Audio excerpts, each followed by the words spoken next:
नमस्कार दोस्तों। उम्मीद करते हैं कि जो हमने आपको पिछला वीडियो जो दिया था त्रिभुज से संबंधित आप समझ गए होंगे। आज जो है हम कंटिन्यू करते हैं, आगे की ओर कंटिन्यू करते हैं। तो सबसे पहले समझते हैं, हमने आपको थेल्स पर में बता दिया था। अगर आप नहीं देखे हैं पहला या दूसरा वीडियो जाके देख लीजिएगा, डिस्क्रिप्शन में डालने वाला नहीं है, जाके देख लीजिएगा, ठीक है। अब देखिए क्या होता है, आधारभूत समानुपाती प्रमेय का प्रयोग करते हुए सिद्ध कीजिए कि एक त्रिभुज की एक भुजा के मध्य बिंदु से होकर दूसरी भुजा के समांतर खींची गई रेखा तीसरी भुजा को समद्विभाजित करती है। इतना स्पीड में पढ़े, कुछ नहीं समझ में आ रहा है। तो चलिए देखते हैं। सबसे पहले हमने आपको बताया था कि इसको जो है एकदम धीरे धीरे पढ़ना है। इसको क्या करना है, एकदम धीरे धीरे पढ़ना है। तो सबसे पहले थेल्स का प्रमेय 6.1 में देखिए, क्वेश्चन में वहां अगर आपसे बोर्ड में एग्जाम में पूछेगा तो 6.1 नहीं देगा। तो वहां ऐसा नहीं लिखेगा कि प्रमेय नंबर, अगर कहीं भी लिखने का हो तो वहां डायरेक्ट नहीं लिख दीजिएगा कि प्रमेय नंबर 6.1 से, वहां लिखना पड़ेगा, नाम लिखना पड़ेगा थेल्स प्रमेय, ठीक है। प्रयोग करते हुए सिद्ध कीजिए कि एक त्रिभुज की बात किया कि एक भुजा के मध्य बिंदु, किसी भी एक भुजा के मध्य बिंदु से होकर दूसरी भुजा के समांतर, एक भुजा के मध्य बिंदु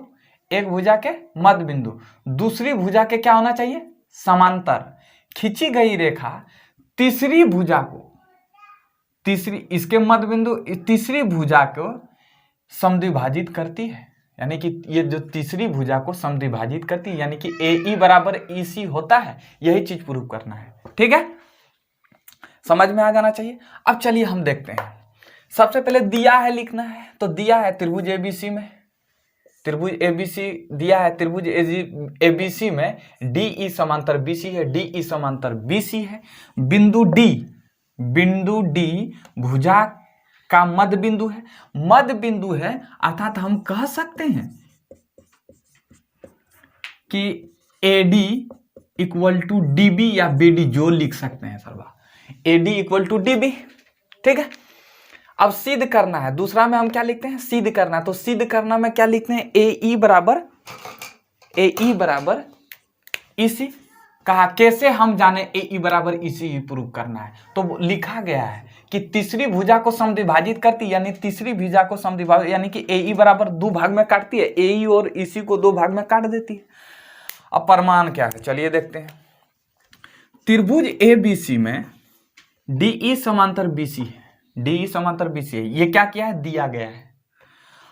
जब DE समांतर BC है तो हम लिख सकते हैं कि AD बटे DB बराबर AE बटे EC। किसके अनुसार, प्रमेय नंबर 6.1 ने लिखेगा, यहां लिखेगा थेल्स प्रमेय से। क्या लिखिएगा, थेल्स प्रमेय से, ठीक है। अब देखिए क्या हुआ कि AD बटे DB बराबर AE बटे EC। अब AD बटे DB, चूंकि AD बराबर DB दिया है, देख लीजिए AD बराबर DB दिया है ना, ये AD बराबर DB दिया है, तो एकदम बहुत इजी में उठाना है। देखिए क्या करना है, AD के जगह पर DB बैठा दीजिए ना गुरु, DB बटे DB बराबर AE बटे EC। इसको लाइए एक ठो बढ़िया से चाकू और इसको कटा दीजिए। कितना बचा है, AE बटे EC बराबर 1 बचा, इसलिए हम लिख सकते हैं कि AE बराबर EC। यही तो सर्वा प्रूव करना था, समझ में आ जाना चाहिए, कोई प्रॉब्लम। अब हम अगला बताते हैं 8 नंबर क्या कहता, चलिए एकदम बहुत इजी है सब, जो है ना, खाली थेल्स प्रमेय को समझिए, उसी से रिलेटेड सारे क्वेश्चन दिए गए हैं। और कॉन्सेप्ट से पढ़िए, हम बार बार आपको कहते हैं कि कॉन्सेप्ट से पढ़िए। मैथ जो है बिना कॉन्सेप्ट का चीज ही नहीं है। और मैथ आप जो है रटिएगा तो रट्टा तोता जैसा रट लीजिएगा, लेकिन कभी भी आगे नहीं बढ़ पाइएगा मैथ में।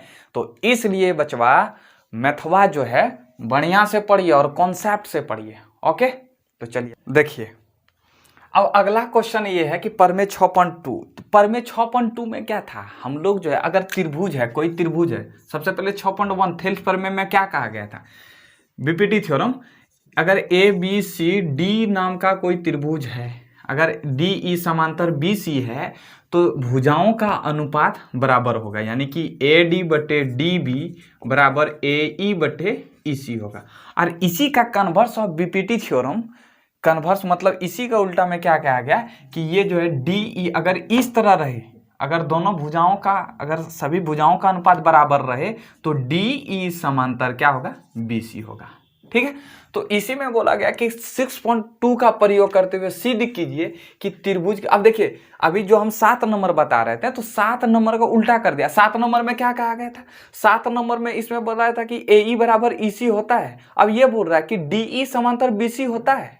उसमें पहले बोल दिया था कि डी ई समांतर बी सी है, लेकिन इसमें क्या कर दिया, उल्टा कर दिया कि ए ई बराबर ई सी है। लेकिन हमको आप प्रूव करके दिखाइए कि डी ई समांतर बी सी होगा या नहीं होगा। ठीक है, तो हम प्रमाण में चलते हैं। तो प्रमाण में सबसे पहले क्या लिखना है, त्रिभुज एबीसी में, त्रिभुज एबीसी में, त्रिभुज एबीसी में क्या है, तो मध्य बिंदु को मिलाने वाली रेखा तीसरी भुजा के, देखिए मध्य बिंदु को मिलाने वाली रेखा तीसरी भुजा के समांतर है, यही प्रूव करना है। तो जो मध्य रेखा है ये 2 भाग में बांटेगा, यानी कि AD बराबर DB, AE बराबर EC होगा। ठीक है, कोई प्रॉब्लम।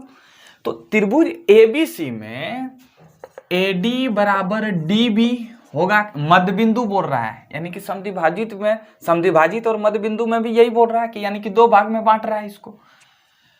AD बराबर DB और दूसरा यह क्या है, AE बराबर EC, ये तो दिया है, हम यही लिए जो दिया था, ये यही उठा दिया। अब इसको लिख सकते हैं कि AD बटे DB बराबर ना कुछ तो 1, इसको यहां ले आए बराबर 1 बच गया। और इसको लिख सकते हैं AE बटे EC बराबर 1। ठीक है चाचा, अब देखिए 1 का मान जो है AD बटे DB का भी मान 1 और AE बटे EC का भी मान 1, तो हम कह सकते हैं कि ये और ये दोनों बराबर है।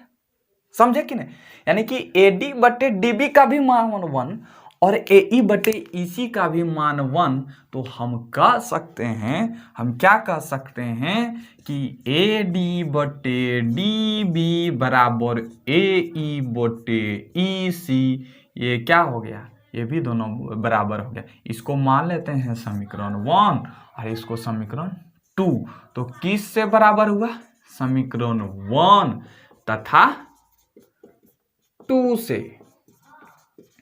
ठीक है चाचा, अब देखिए जब AD बटे DB और AE बटे EC जब हुआ तो क्या हो गया, हमने प्रूव किया था कि अगर भुजाओं का अनुपात बराबर रहे तो इसलिए DE समांतर BC होता है, यही तो सर्वा प्रूव करना था, हो गया प्रूव।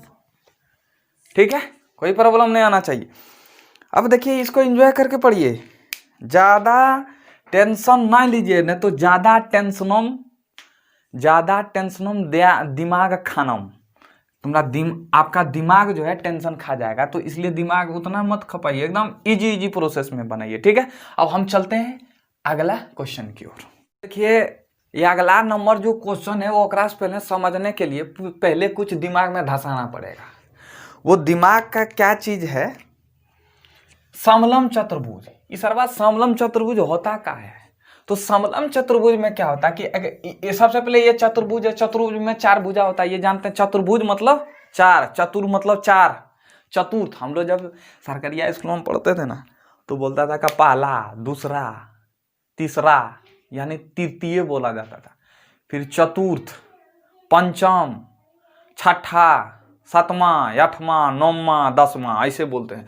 तो वही चतुर्थ, चतुर्थ मतलब 4, चतुर्भुजा मतलब 4 भुजा, चतुर्भुज मतलब 4 भुजा। अब देखिए समलम चतुर्भुज में क्या होता है कि ये समलम चतुर्भुज है। ठीक है चाचा, मान लीजिए नामा दे दीजिए ना ABCD। तो समलम चतुर्भुज में क्या होता है कि जो ये 2 भुजा समांतर होता है, 2 भुजा क्या होता है, इसे लिख, 2 भुजा इसमें समांतर होता है, 2 भुजा क्या होता है, समांतर होता है, और 2 भुजा समांतर नहीं होता है, 2 भुजा समांतर नहीं होता है। ये जो यानी कि ए बी और डी सी है वो समांतर होगा। क्योंकि इसको देखिए, समांतर का मतलब क्या होगा, इसको अगर इधर बढ़ाइएगा दोनों बराबरी जाएगा, दोनों बराबर। लेकिन इसको अगर बढ़ाइएगा एक जगह आकर क्या होगा, कहीं जाकर मिल जाएगा। इसको अगर बढ़ाते रहिए, इसको अगर बढ़ाने खोजिएगा तो जिंदगी भर जब तक जिंदा रहिएगा तब तक बढ़ते रहेगा। लेकिन ई सरवा जो है, बीसी और एडी जो भुजा है, एक जगह जाकर क्या हो जाएगा, मिल जाएगा। देखिए चपटल है, ये ससुरा का है, चपटल है। तो चपटल है तो जाके एक जगह कहीं जाकर क्या होगा, मिल जाएगा। ठीक है। तो उसी तरह इसमें दो भुजा समांतर होता है और दो भुजा समांतर नहीं होता है। कौन समांतर होता है, ए बी डी सी। अब कोई भी भुजा बोल सकता है, उसमें क्वेश्चन में कोई भी भुजा बोल सकता है। तो समलम चतुर्भुज किसे कहते हैं, जिसकी दो भुजा समांतर बाकी दो भुजा समांतर नहीं होता है, उसको समलम चतुर्भुज कहते हैं। अब देखिए समलम चतुर्भुज में क्या है,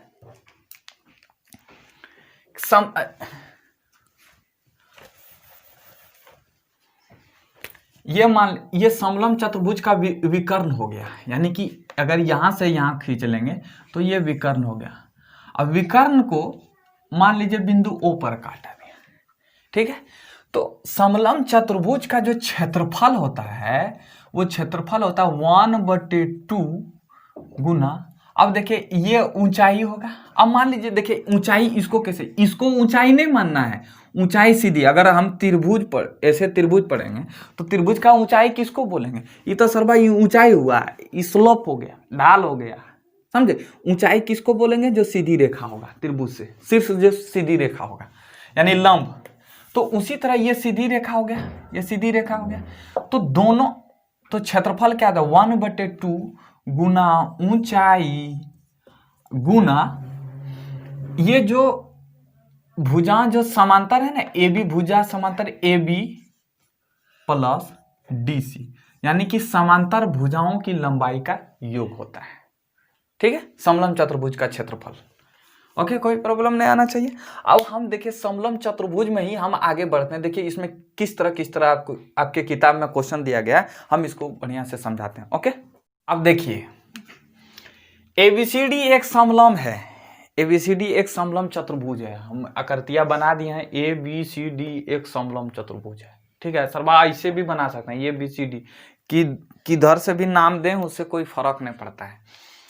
जिसमें ए बी समांतर डीसी है, यानी कि ए बी समांतर डीसी है, ए बी समांतर डीसी है, तथा इसके विकर्ण सर्वा ये हो गया बीडी और एसी, विकर्ण परस्पर बिंदु ओ पर प्रतिच्छेद करती है। इनका जो विकर्ण जो है वो किस पर प्रतिच्छेद करती है, बिंदु ओ पर प्रतिच्छेद करती है।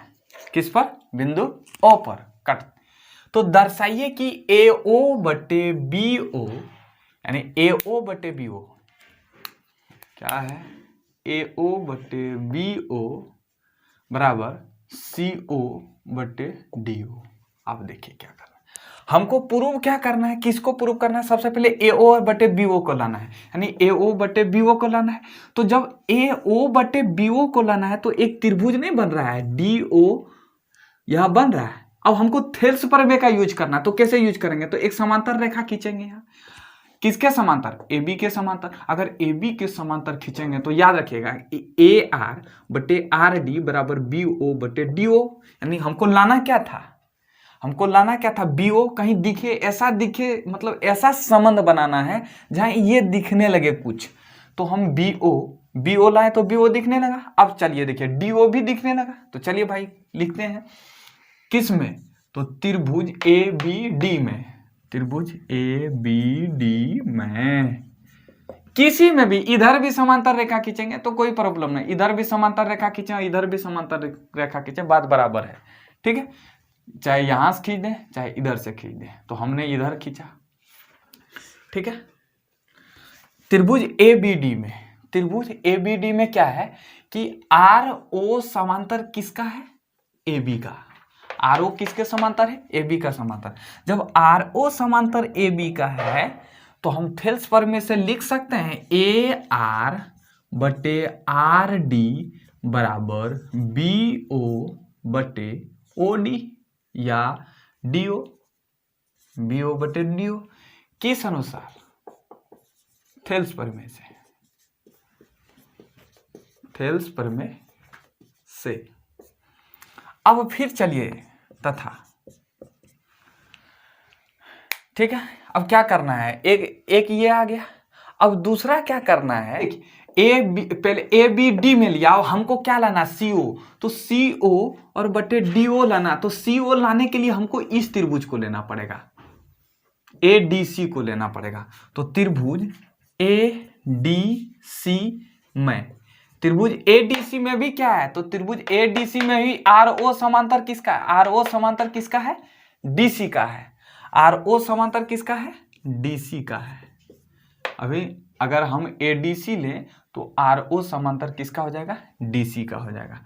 जब RO समांतर DC का हो जाएगा तो हम लिख सकते हैं थेल्स प्रमेय से AR बटे RD बराबर AO बटे CO। AO बटे CO लिख सकते हैं आराम से। ये क्या हुआ, 2 नंबर।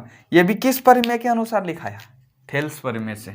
ये भी थेल्स प्रमेय से लिखाया, थेल्स प्रमेय से, ठीक है।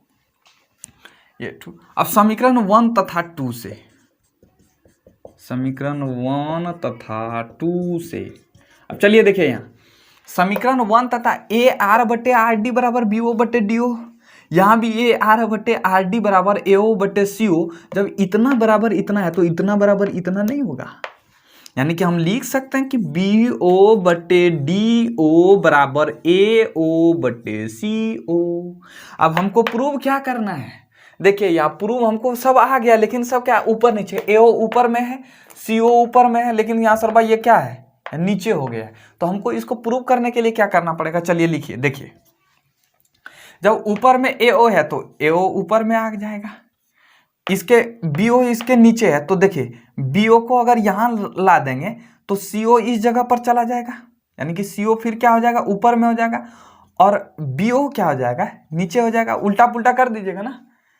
इसके बाद फिर क्या करना, क्या बचा, DO बचा, DO बचा, आ गया, प्रूव्ड हो गया, ठीक है। यहां समझिएगा, जैसे BO बटे DO ना, फिर से देखिए BO बटे DO बराबर AO बटे CO आया। तो हमको प्रूव क्या करना था, देखिए सब आ गया है, AO भी आ गया, BO आ गया, CO आ गया, DO आ गया, लेकिन क्या हुआ ऊपर नीचे में। तो ऊपर नीचे करने के लिए क्या करना पड़ेगा, देखिए AO ऊपर में है तो AO को ऊपर में रखें, ठीक है। अब नीचे में AO के नीचे में BO है तो इसको सर्वा नीचे कर देंगे, BO यहाँ आ जाएगा और CO कहाँ आ जाएगा, BO के जगह पर आ जाएगा। फिर जब CO का यहाँ बचा क्या, DO, तो यही तो प्रूव करना था, चाहे इधर लिखो चाहे इधर लिखो, बात क्या है, बराबर है। तो ये तो प्रूव हो गया, समझ में आ जाना चाहिए कि नहीं। ये है DO, ओके। अब फिर हम चलते हैं 10 नंबर थ्योरम पर।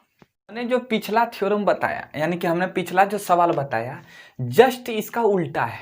पिछला सवाल में ये था कि उसमें कहा गया कि हमको प्रूव करना है, एक समलंब चतुर्भुज है, ये प्रूव करना है, AO बटे BO बराबर CO बटे DO हमको प्रूव करने के लिए दिया था। लेकिन इसमें सर्वा उल्टा कहा गया है। इसमें उल्टा क्या कहा गया है, तो इसमें कहा गया कि ये दे दिया है, हमको प्रूव करना है कि समलंब है कि नहीं। तो सिद्ध करना दिया है, ABCD एक चतुर्भुज है, चतुर्भुज है, दिया नहीं है कि समलंब चतुर्भुज है, चतुर्भुज दिया है जिसके विकर्ण AC तथा क्या है, AC तथा BD बिंदु O पर प्रतिच्छेद करती है। तो AO बटे BO बराबर CO अपॉन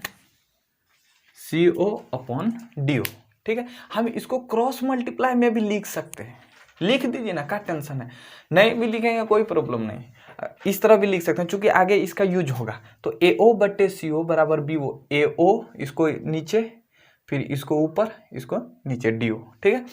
सिद्ध करना है ABCD एक समलंब है, रचना AE समांतर यानी कि OE समांतर AB के एक समांतर रेखा खींचेंगे, क्या, OE, ठीक है।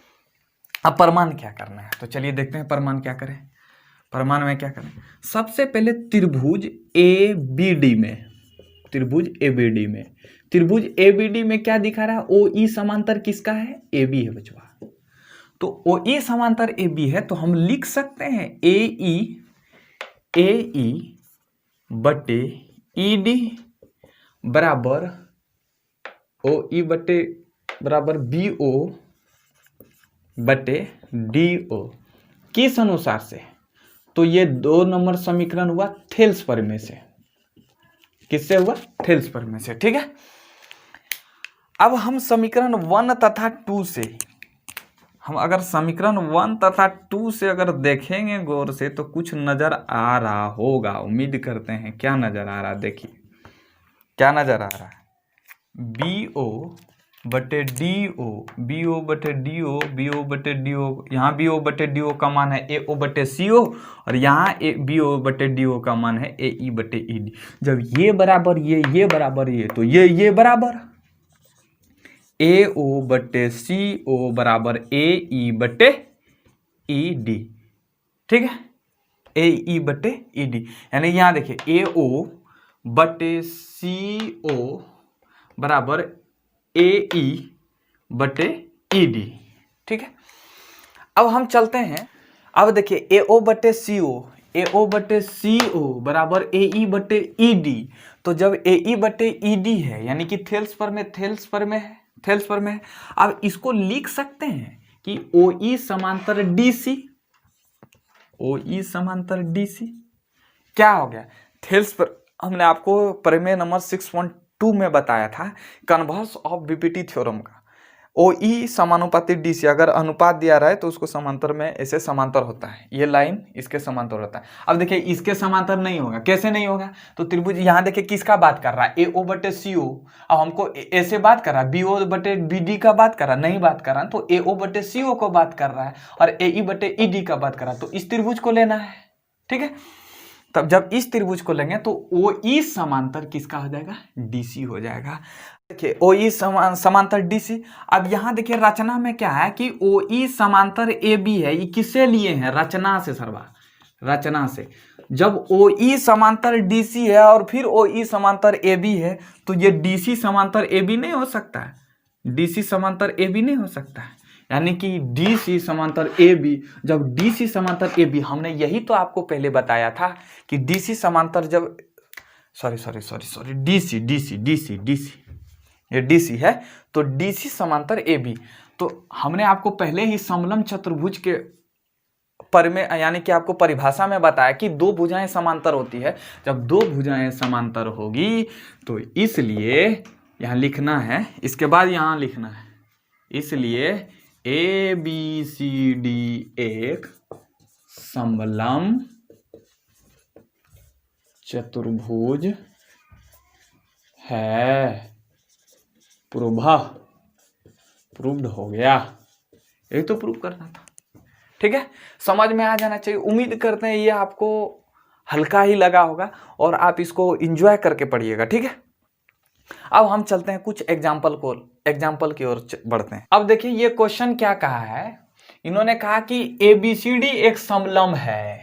एबीसीडी एक समलम चतुर्भुज है जकरा में ए बी समांतर डीसी है, जकरा में ए बी समांतर का है डीसी है, और असमांतर भुजाओं, अब ये असमांतर भुजा, ये असमांतर होगा, ये असमांतर होगा, ये दोनों ए बी और डीसी क्या होगा? समांतर होगा।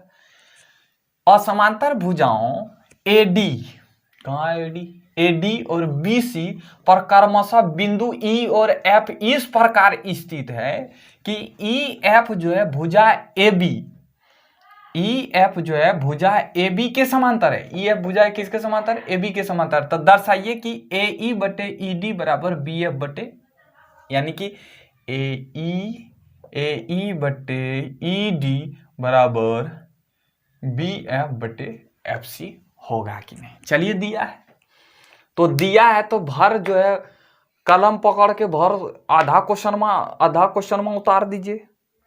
दिया एबीसीडी एक समलम है जिसमें ए बी समांतर डीसी है, ए बी समांतर डीसी है, और ई एफ के समांतर क्या है? ए बी है। ई एफ के समांतर कौन है? ए बी है। दिया है यहाँ, अब सिद्ध करना, लिख दिए। रचना क्या किए? ए को सी से मिला दिए। इसलिए मिला दिए कि चूंकि त्रिभुज बनता, अगर चूंकि हमको क्या लाना है? ए ई बटे ई डी, ए ई बटे ई डी लाना, तो याद कीजिए ए ई बटे ई डी तभी आ जाएगा जब थेल्स प्रमेय लगेगा। थेल्स बाबा यहाँ उपस्थित होंगे तभी ए ई बटे ई डी लगेगा। तो इसको क्या कीजिए, इसको हम जो है यहाँ ए को सी से मिला दिए। अब चलिए त्रिभुज ADC में ईओ समांतर किसका है? जो ईओ समांतर है, ईओ किसके समांतर है? DC के समांतर है। जब ईओ समांतर DC है तो हम इसलिए लिख सकते हैं कि AE बटे ED बराबर AO बटे OC किसके अनुसार? थेल्स बाबा के अनुसार, इक्वेशन नंबर 1। ठीक है। तथा अब कौन सा त्रिभुज में लेना है? तो अब देखिए ADC में लिए, अब लेना है ABC में लेना है। दो त्रिभुज बन रहा है, ABC में लेना है। त्रिभुज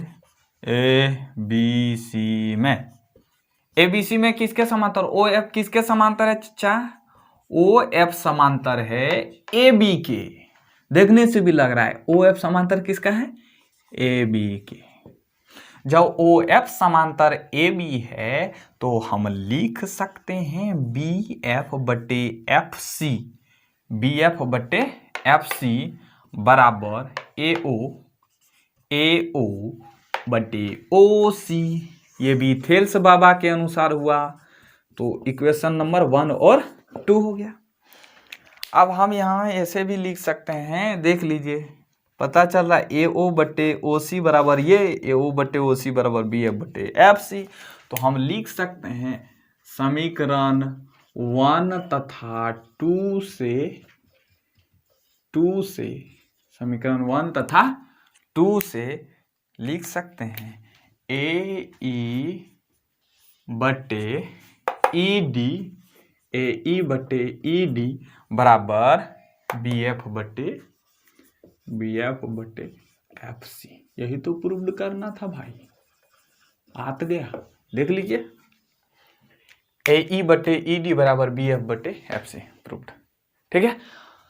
तो जो है समलम से जितने भी रिलेटेड जितने भी प्रश्न थे, यानी कि जितने भी प्रश्न दिए गए थे या जितने भी प्रमेय थ्योरम वगैरह दिए गए थे, मैंने सबको बता दिया।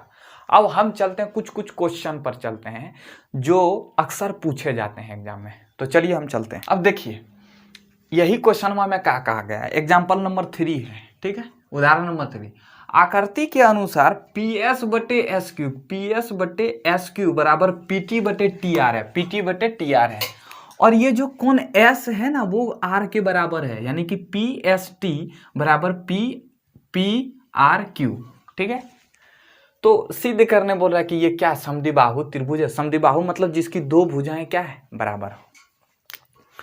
तो सबसे पहले क्या है, PS बटे SQ बराबर PT बटे TR। ये क्या किया है, दिया है, ये दिया है। तो जब PS बटे SQ PT बटे TR है तो हम BPT of converse of BPT theorem से हम कह सकते हैं, यानी कि जो उल्टा थ्योरम हमने बात, थेल्स का उल्टा थ्योरम जो था, उनसे हम क्या सिद्ध किए थे कि ये ST समानांतर क्या हो जाएगा, QR हो जाएगा। ठीक है। जब ST समानांतर QR हो जाएगा तो ये S कोण और ये Q का कोण क्या होगा, बराबर होगा। ये S का कोण और P का कोण क्या होगा, यानी कि कोण PST इक्वल टू कोण PQR। ये क्या कौन सा कोण हो जाएगा, संगत कोण। हमने बता दिया था शुरू ही वीडियो में, मैंने बताया था संगत कोण हो जाएगा, बराबर हो जाएगा।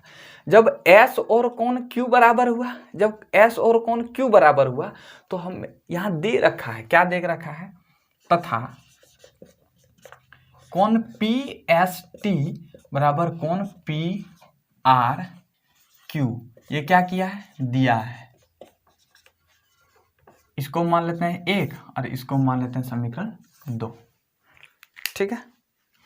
तो जब P कोण PST बराबर PQR कोण, फिर इसमें भी PST बराबर PRQ, इसलिए समीकरण 1 तथा 2 से हम लिख सकते हैं कि कोण PQR बराबर कोण PRQ, यानी कि ये कोण Q और R दोनों क्या हो जाएगा, ये कौन क्यू और कौन आर क्या हो जाएगा, दोनों बराबर हो जाएगा। जब कौन क्यू और आर जब बराबर हो जाएगा, किसके अनुसार बराबर हुआ, समीकरण 1 तथा 2 से, समीकरण 1 तथा 2 से। अब देखिए समीकरण 1 तथा 2 से जब बराबर हुआ तो जब कौन बराबर हो जाएगा तो कौन बराबर हो जाएगा तो भुजा भी बराबर होगा, यानी कि पी क्यू बराबर पी आर। और सर्वा जब पी क्यू बराबर पी आर हो जाएगा, यानी कि दो भुजा बराबर पी क्यू बराबर पी आर हो जाएगा, तो इसलिए त्रिभुज पी क्यू आर एक समद्विबाहु त्रिभुज है। ठीक है, यही तो हमको प्रूव करना था, प्रूव हो गया। इन्हीं शब्दों के साथ आज जो है ये सारा जो है जितना भी टॉपिक्स था, यानी कि जितने भी क्वेश्चन थे, सारे क्वेश्चन जो है खत्म हो गया आपका, यानी कि 6.2 जितने भी प्रश्न थे, प्रोमे थ्योरम वगैरह जितने भी थे सब खत्म कर दिया मैंने।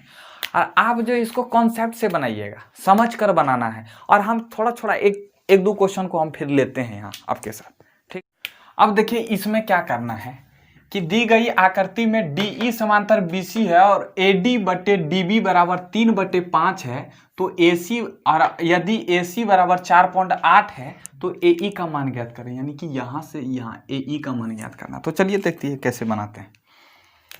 सबसे पहले AD बटे DB बराबर सर्वा का दिया है 3/5। इसमें क्या करना है कि दोनों तरफ एक जोड़ दें, दोनों तरफ एक जोड़ने पर, दोनों तरफ एक जोड़ने पर, जब दोनों तरफ एक जोड़ देंगे तो क्या होगा, 1 + AD बटे DB बराबर 3/5 + 1। इसको अगर जोड़ेंगे तो AD कितना हो जाएगा, DB + AD बराबर, को रेड से ही लिखना पड़ेगा, DB बटे AD बटे कितना हो जाएगा, DB बराबर, इसको अगर जोड़ेंगे तो 5 और 3 8/5। ठीक है, अब हम लिख सकते हैं, DB + AD को लिख सकते हैं AB बटे DB बराबर 8/5 सर्वा, यानी कि AD बटे DB बराबर 8/5। ठीक है, कोई प्रॉब्लम नहीं। अब देखिए क्या करना है, जब 8 बटे जब समांतर है, यानी कि DE समांतर है BC का, DE समांतर BC का है, तो जब DE समांतर BC का है तो हम इसको लिख सकते हैं कि AD बटे DB बराबर AE बटे EC।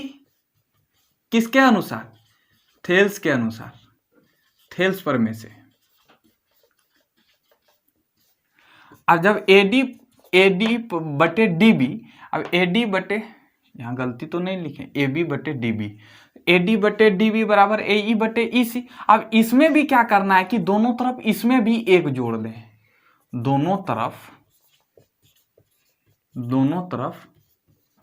एक जोड़ने पर, तो इसमें भी दोनों तरफ एक जोड़ देंगे, तो AD बटे DB बराबर क्या होगा, 1 + AE बटे EC बराबर क्या हो जाएगा, तो DB + AD बटे DB बराबर EC + AE बराबर EC।